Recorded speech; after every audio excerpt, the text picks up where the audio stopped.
la phase d'entraînement par rapport à la phase d'évaluation, mais maintenant, tout ça est au courant, hein, tout le monde est au courant, on est plutôt dans l'entraînement avec la méthodologie, émission d'hypothèses lorsqu'on aborde un document oral ou un document écrit. On va ensuite confirmer ces hypothèses, on va les infirmer ou on va les affiner, etc.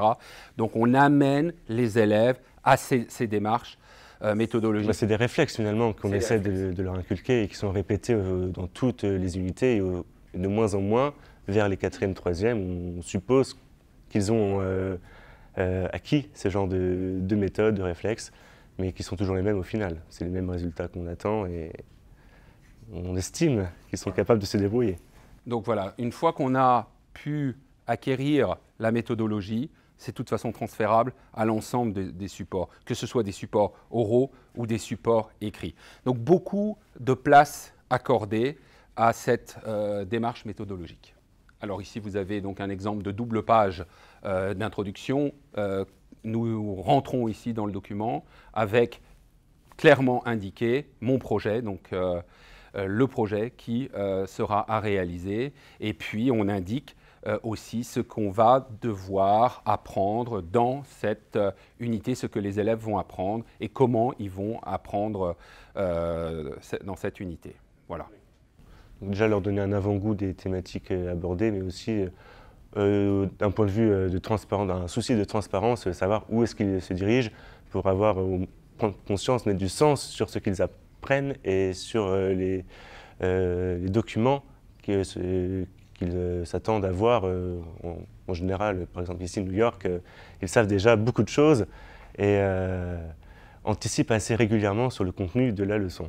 Voilà, donc vous savez naturellement que ces doubles pages sont faites pour déclencher la parole, comme on le dit depuis bien longtemps, déclencheur de parole et surtout aussi, on l'espère ensuite, déclencheur de pensée, parce que c'est ça notre rôle d'enseignant, c'est d'amener les élèves à réfléchir sur le fonctionnement de notre monde, de notre quotidien. Alors certes, dans les pays anglo-saxons, mais il y a des liens à faire avec l'ensemble des disciplines et c'est la particularité maintenant des nouveaux manuels scolaires avec les EPI et la partie interdisciplinaire, donc on en parlera tout à l'heure. Voilà, donc ici vous avez, donc ça c'était issu du manuel de 5e. On remercie d'ailleurs on voit la présence ici des éditeurs des manuels de 6e et de 5e et on les remercie d'être présents avec nous parce que sans eux, on ne serait pas là. Et on a beaucoup travaillé avec eux, ils nous ont beaucoup aidés dans la bonne humeur. Alors, vous avez des démarches avec toujours des rubriques très précises. Vous avez un guidage qui va d'un point A jusqu'à un point B, hein, clairement, puisqu'on a le point B, ce sera la mini-tâche. Vous avez une activité de preparing. À chaque fois, on entre par du preparing et ensuite, on met l'accent sur une des activités langagières. Ici, c'est listening. Ensuite, on va être sur un reading et interacting. Mais en tout cas, vous avez à chaque fois une démarche clairement annoncée pour que les élèves puissent se repérer donc dans les activités. Donc chaque double page constitue une leçon. Chaque page est une étape de cette leçon. Donc vous pouvez voir. Alors leçon au sens d'un manuel scolaire. Hein. Une leçon, c'est 3 à 4 séances ici. Vous avez des aides.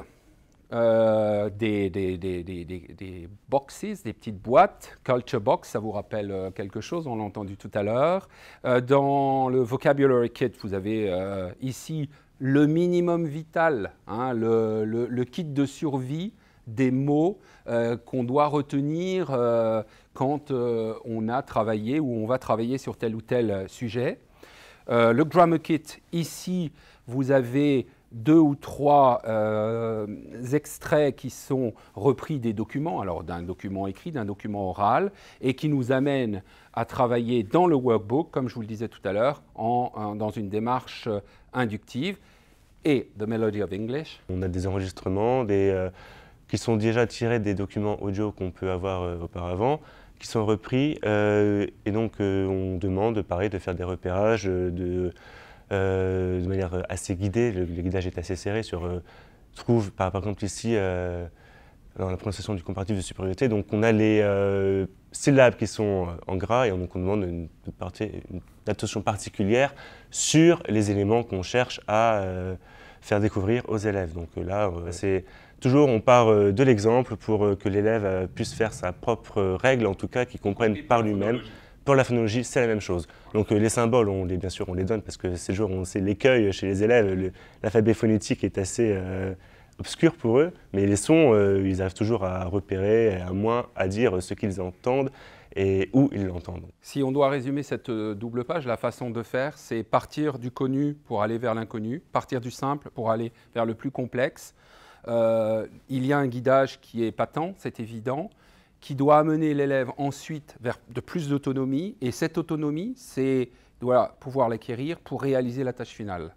Donc on est bien dans cette démarche ici, avec un balisage clair où les élèves vont pouvoir aller d'un point A vers un point B. On peut, bien sûr, ne pas tout faire, hein, comme dans l'autre méthode, on peut ne pas tout faire, mais quand on fait la partie interacting, elle n'est pas déconnectée ici, on n'a pas de plaquage par exemple pour interacting, on est bien, on fait cette activité à ce moment-là, on traite de cette activité langagière à ce moment-là, parce qu'en amont, on a eu des activités qui amènent à traiter de cette activité. L'enseignement en spirale me semble essentiel, c'est exactement la même chose en musique. Comme en langue et en musique, je compare souvent les deux. Et donc, pour moi, on rebrasse constamment les choses dans un mouvement que vous avez appelé circulaire. Et donc, voilà pourquoi il y a des liens entre les différentes rubriques. Alors, vous avez des renvois au workbook, comme on le disait. C'est un workbook qui est très complet, avec énormément d'activités. Prenons un exemple dans le manuel de 6e. Dans la partie numérique, donc le workbook numérique de 6e, on a par exemple 400 activités en numérique, rien que pour le manuel de 6e. Donc on voit bien qu'on a voulu à ce qu'il y ait un grand choix d'activités qui sont faites ou en classe ou à la maison. Hein, on a workbook in class, workbook at home. On va peut-être pas trop passer de temps sur la grammaire. Je ne voudrais pas que vous pensiez qu'on fait de la grammaire pour faire de la grammaire, mais bien la grammaire est bien au service de la tâche finale. Tout de même, vous voyez qu'on a souhaité à ce qu'il y ait plusieurs exercices, plusieurs situations d'apprentissage qui reprennent à la fois la grammaire, le vocabulaire et la phonologie. Remarquons ici sur cette double page les différences qu'il y a dans la prononciation de l'anglais britannique et l'anglais américain, voire d'ailleurs d'autres accents qui sont traités dans la méthode. Donc voilà, c'est ce qu'on dit tout à l'heure, la réflexion sur la langue, la grammaire inductive. Là, nous avons un exemple du workbook où on propose des activités de repérage et après des encadrés. Donc ici, on voit en couleur rose et plus bas c'est une couleur en fait, exactement, où on propose aux élèves de compléter les règles. Alors des fois, pour la 5e, les règles sont déjà préécrites, mais plus on avance dans les niveaux, plus ils doivent formuler eux-mêmes leurs propres règles, leurs propres déductions ou inductions de grammaire ou de phonologie. Avec des parties Remember qui permettent de retenir l'essentiel, le minimum vital et surtout quand on a un manuel scolaire, c'est pour s'y référer tout au long de l'année. Quand on a envie de revenir en arrière, eh bien de se dire ah ben tiens, si je retiens déjà tous les Remember et tous mes Culture Box et mes Vocabulary Kit, etc.